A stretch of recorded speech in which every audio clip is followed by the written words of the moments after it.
Hello students, this is Supriya Mogle, Assistant Professor at Center for Distance Education, Shivaji University, Kolhapur. I am here to discuss about MCQs on business law. What type of MCQs can be asked in your online examination? So I have brought some sample questions for you. So let's start.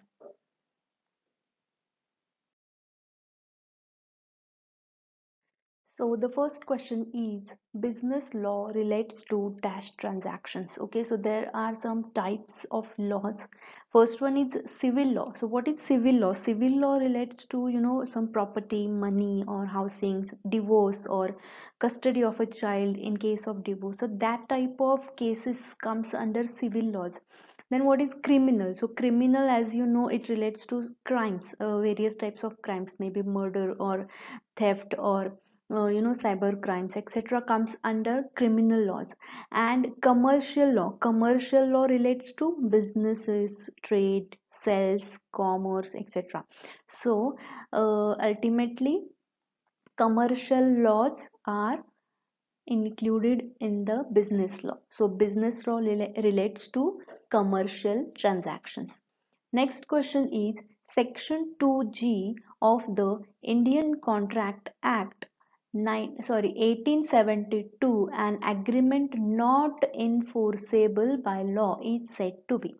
So there are four options. First is voidable. So what is voidable? Voidable means a formal agreement between two parties, okay, and it is enforceable for legal reasons. Means as per the law, as per the legal formalities, both parties are you know are ready for the agreement for legal products or the agreement for which they are doing, the thing which they are accepting and offering is lawful object, lawful consideration, then it is called voidable.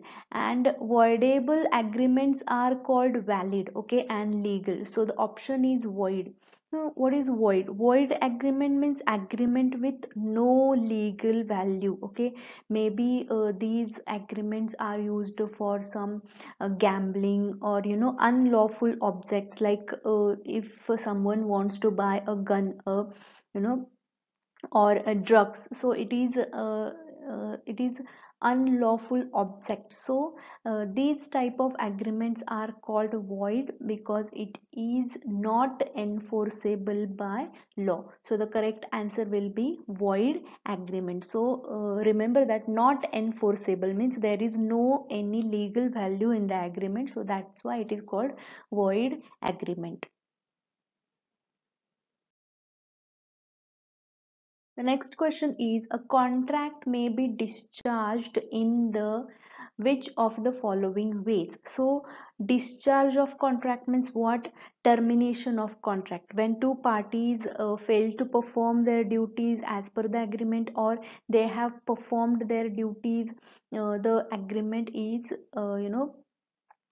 going to end, so it comes to an end, that is called contract, or contract may be discharged or discharge of contract. So there are many ways, as I have told you. uh, uh, Suppose by performance of the contract, first option, okay. Performance of the contract means what? Both parties have performed their duties as per the agreement, whatever the written in the agreement, both the parties have performed that. So after performing, for example, one person said to other party that you have to deliver this material to some other party, and both have performed their duty in that way.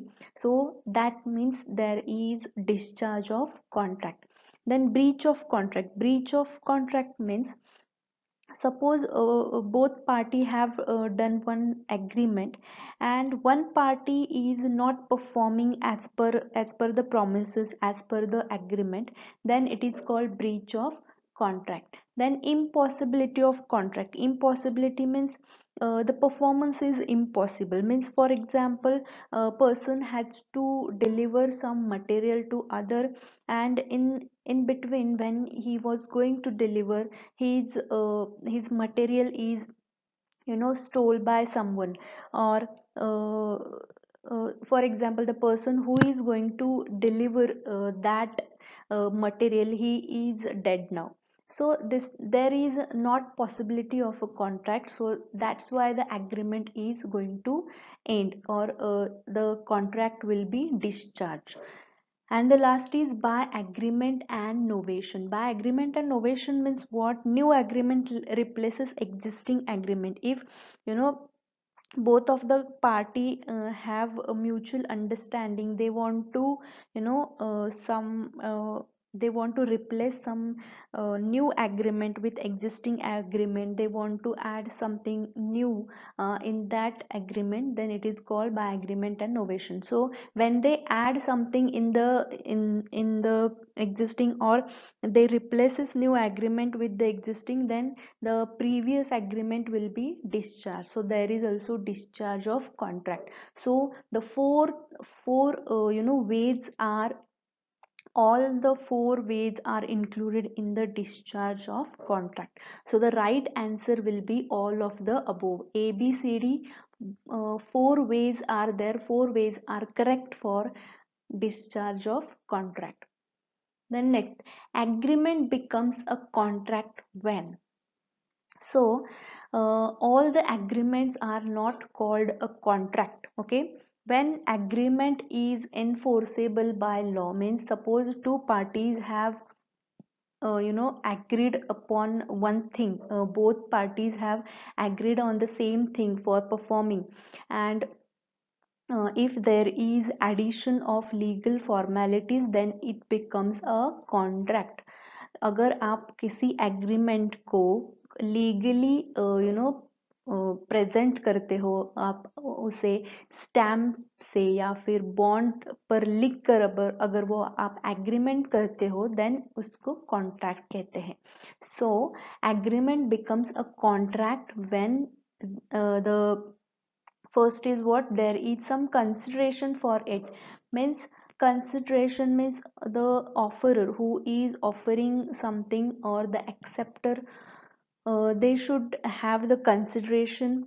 The parties are competent to contract, means both the parties, एक perform करने वाला है, एक offer कर रहा है, एक accept कर रहा है, both the parties should be competent, they should have completed 18 years of their age. Then third is their consent is free and their object is lawful. As I have said, object means on what basis you are forming a contract.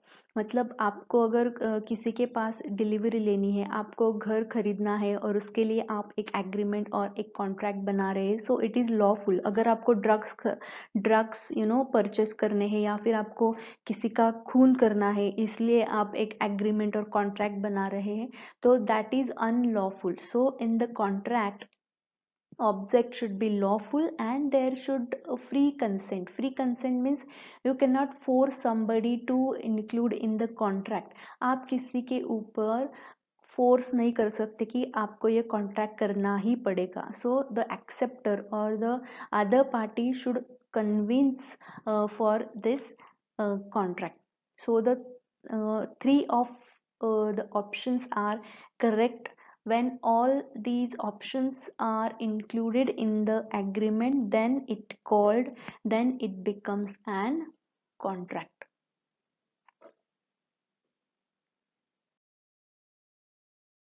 The next question is, under the section 2 of Consumer Protection Act, the consumers can make complaint for deficiency in dash and defects in dash. So as per the Consumer Protection Act, if suppose a consumer is not satisfied with their products or with their services, they can make a complaint against the company, complaint against the seller. So there are two types of points for which they can make a complaint. So deficiency is included in the services and defects is included in the goods. Means deficiency in service means what, there is no such product which we are purchasing. We cannot see, we can just experience by it. Means suppose you go to one hotel and you order some food, okay, and in the food if there is any any deficiency, means you didn't like this, or there is any animal or anything insect is there in the food, that is called deficiency in service. And defects means suppose you have purchased some clothes and it has a hole in a shirt, okay, for example, then it is called defect in the goods. So defect is related with goods, and deficiency is related in the services. So the right option is services and goods. Next question is, as per the Companies Act 1956, property of a company belongs to. Now, as per the Companies Act, a company is known as artificial person. Okay, we are considering a person as a company. Okay, and the property of a company is does not belongs to shareholders, does not belong to members or promoters. So the property of company is belonging to company only. Okay, so the right answer is company, and for that company other members are working instead of that artificial person.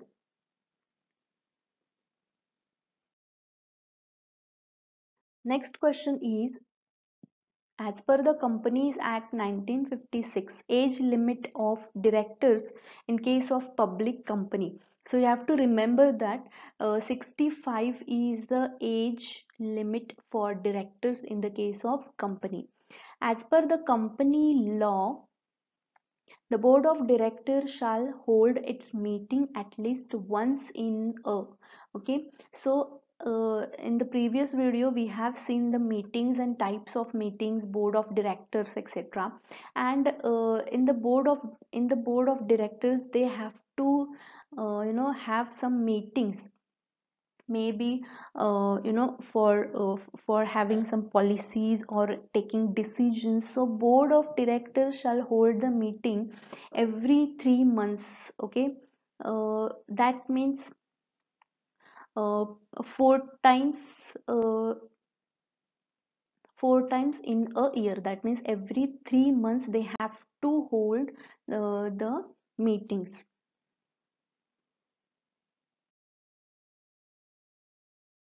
The next is, how many rights does a consumer have under the Consumer Protection Act 1986? So there are various types of consumer rights defined in the Consumer Protection Act. Maybe as you know, there are various rights, like right to safety. Right to safety means what? The consumer has a right to have safety from that product. If suppose any chemical products are there or some hazardous products, so he should have that safety when he purchase. Then right to be informed. Suppose a consumer wants some information about that product, and seller should give all the information what he needs, what he want to know. Okay, then right to choose means, from variety of products, from variety of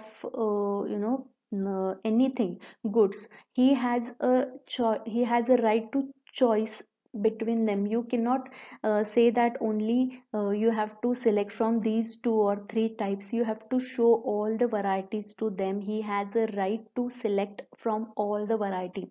Then right to be heard means he has a right to speak, and everyone should be you know listen about his complaint. Then find right to find redressal means, suppose he has some complaint about your goods, about your service, then he has a right to complain about it and right to get a solution from it. Then right to consumer education means he has a right to get everything information related with the a product, with the services. So the seller, before selling the product, he should give the detailed information about that product, and what are the rights of the consumer, he should know about it. And so these are the six rights of a consumer. So the right answer is, how many how many rights are there for consumer? There are six. Rights to safety, right to be informed, right to choose, right to be heard, right to seek redressal, and right to right to educated. So these are the six rights. In which forum it is compulsory to have a female member? So there are various types of forums, and there are members included, male and female. And in which form it is compulsory to have a female member? So as per the law, there should be at least one female in any type of forum. So maybe national, maybe state, maybe district, at least one female member should be there. So the option right is all of the above.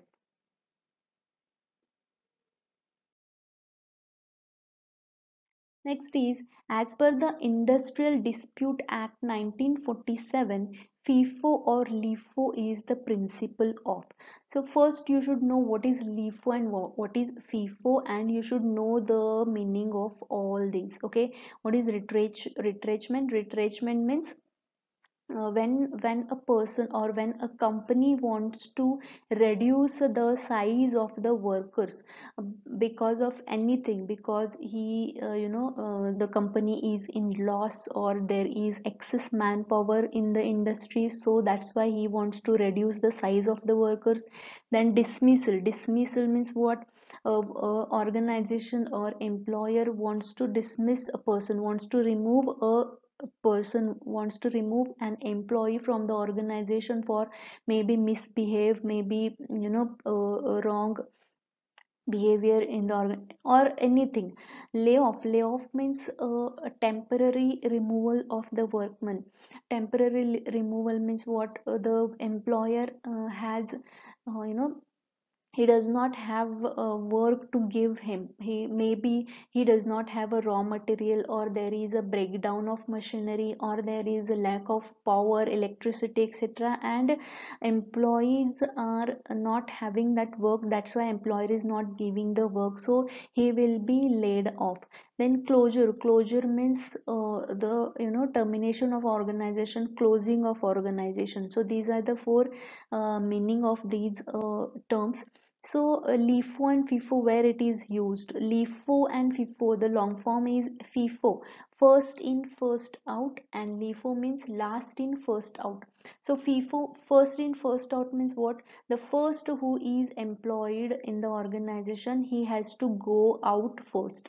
And LIFO means the person who is lastly appointed, lastly joined the organization, he has to go out first. Means when you want to remove the people, when you want to reduce the employees from the organization, then you can use these type of principles. Means mainly LIFO is used. Means suppose a person who is recently joined, then you can remove him as per the principle of LIFO. So it is used in the retrenchment term. The next is, the dispute of individual workman is deemed to be industrial dispute if the dispute or difference is connected with or arising out of the following, where no other workman nor any union of workmen is a party to the dispute. That means what? In short, individual workman has a dispute. Okay, suppose there is a dispute from all the workers, may they may want high wages. So there will be a team, there will be a union, and other workers are included, and they are demanding for high wages. But here individual workman dispute means individual, he has a dispute. It is one person's problem.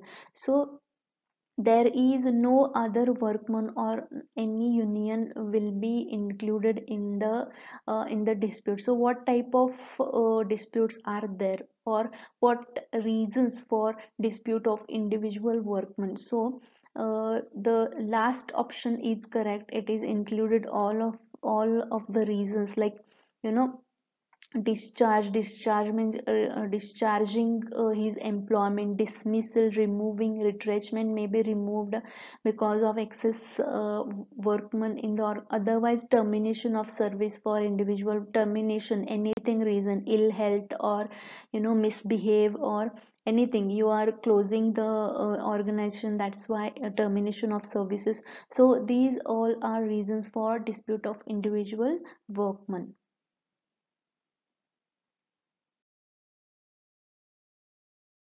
The next is cessation of a work by a body of persons employed in an industry acting in a combination is called. So first of all, you should know what is cessation of work. Cessation of work means what? Stoppage of work. Body of persons means employees who are working in the organization. So cessation means stoppage of work. So first you should know the meaning of four. Okay, strike means what? Stoppage of work. Stoppage of work means employees want some, they have some expectations for the organization, they have some demands from the manager, so they want you know, they want that their demands to be fulfilled, and they go for strike. And there is a difference between strike and lockout. Lockout means employer does not give work to the workers, and that's why there is cessation of work. But lockout is done by the employer or the management. Okay, so there is also cessation of work, but it is not by the employees or not by the workers. Lockout is cessation of work because of the managers, by the employers. Okay, so the strike means stoppage of works by the persons employed in the army, so by the workers who are working on daily wages, or maybe you know, monthly wages. So that's why it is called strike.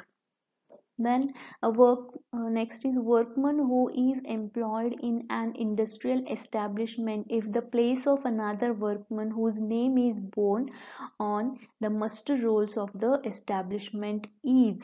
Okay, so as you know, there are you know, various types of workers work in the organization: permanent worker, temporary worker, or contract basis, etc. types of workers are there.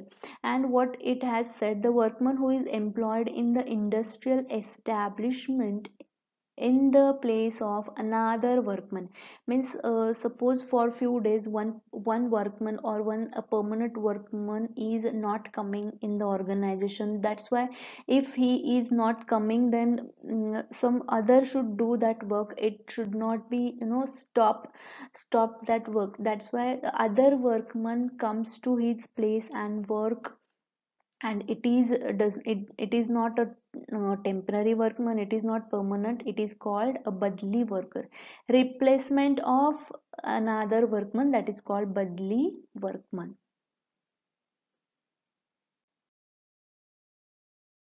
So here I have complete my video. Thank you for watching, and I hope you understood what type of questions will be asked. First of all, you should know the basic concepts of the basic terms. What is the meaning of that terms in a legal format? In a legal terms, you should know the meaning. And if you want to study in detail these type of terms, I am sharing the links in my description box. So go to the links and watch the videos, then you will understand the MCQs. Okay, so thank you for watching.